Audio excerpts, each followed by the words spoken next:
Halo, selamat datang kembali. Mari kita lanjutkan untuk belajar imunologi pada paru. Paru-paru bukan hanya organ untuk bernapas, tetapi juga benteng pertahanan pertama tubuh terhadap berbagai ancaman. Dalam presentasi ini, kita akan menjelajahi jaringan, sel, dan mekanisme utama yang berperan dalam sistem imun paru. Kita akan melihat bagaimana sistem ini bekerja secara sinergis untuk menjaga paru-paru tetap sehat. Sistem imun paru memiliki 4 jenis jaringan utama. 1. Mukosa saluran napas. Lapisan ini melapisi saluran napas dari trakea hingga bronkus kecil, menghasilkan mukus untuk menjebak mikroorganisme serta molekul antimikroba seperti defensin untuk melawan patogen. 2. MALT dalam kurung jaringan limfoid terkait mukosa. NALT di nasofaring dan BALT di bronkus berfungsi sebagai pusat aktivasi sel T dan B3. Interstitium paru. Lokasi makrofag dan limfosit yang membantu menjaga homeostasis dan eliminasi mikroorganisme. 4. Alveolus. Selain tempat pertukaran gas, alveolus juga merupakan medan perang di mana makrofag alveolar aktif melakukan fagositosis patogen. Sel-sel imun bawaan berperan sebagai respons awal terhadap ancaman. 1.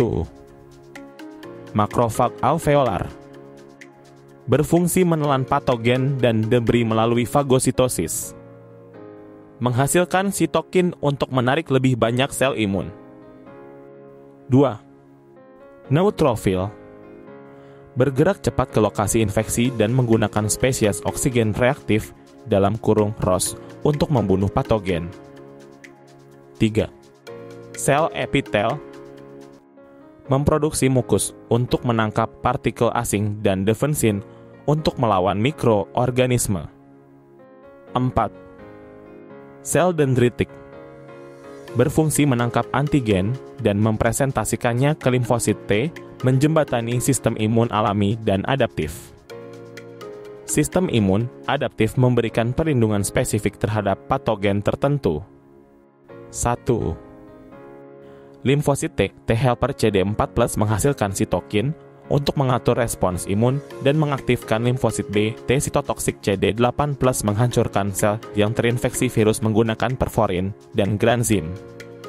2. Limfosit B memproduksi antibodi terutama IgA yang penting untuk pertahanan mukosa saluran napas. Beberapa penghalang utama di sistem imun paru adalah 1. Epitel saluran napas. Penghalang fisik pertama diperkuat dengan mukus dan aktivitas silia untuk membersihkan partikel yang terperangkap. 2. Mukus mengandung enzim seperti lisosim dan defensin yang memiliki sifat antimikroba. 3. Surfaktan alveolar diproduksi oleh pneumosit tipe II, membantu menjaga kestabilan alveolus sambil memberikan perlindungan antimikroba. 4. Molekul antimikroba. Defensin merusak membran mikroorganisme dan lisosim menghancurkan dinding sel bakteri. Sistem imun alami bertindak cepat menghadapi ancaman dengan 1. Makrofag alveolar yang melakukan fagositosis dan menghasilkan sitokin untuk menarik lebih banyak sel imun. 2. Neutrofil yang menggunakan ROS untuk menghancurkan mikroorganisme. 3.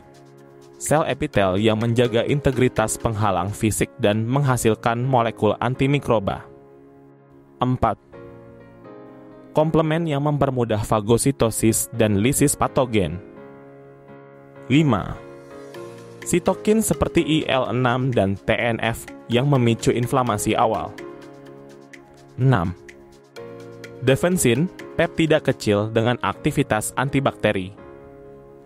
Sistem imun adaptif memberikan perlindungan yang lebih spesifik. 1. Seluler. Limfosit T helper CD4+ mengatur respons imun dengan menghasilkan sitokin. Limfosit T sitotoksik CD8+ menghancurkan sel yang terinfeksi virus. Limfosit B memproduksi antibodi untuk menetralkan patogen. 2. Molekuler. Antibodi dalam kurung IgA, IgG memberikan perlindungan di mukosa dan jaringan. Sitokin seperti IFN meningkatkan aktivitas makrofag. Sistem imun paru bekerja dengan melibatkan jaringan, sel, dan molekul yang saling melengkapi. Sistem imun alami memberikan perlindungan awal yang cepat namun tidak spesifik. Sistem imun adaptif memastikan perlindungan spesifik dan memori jangka panjang. Pemahaman komponen-komponen ini sangat penting untuk mengembangkan diagnostik dan terapi bagi penyakit paru. Terima kasih telah menyimak dan sampai jumpa di materi berikutnya.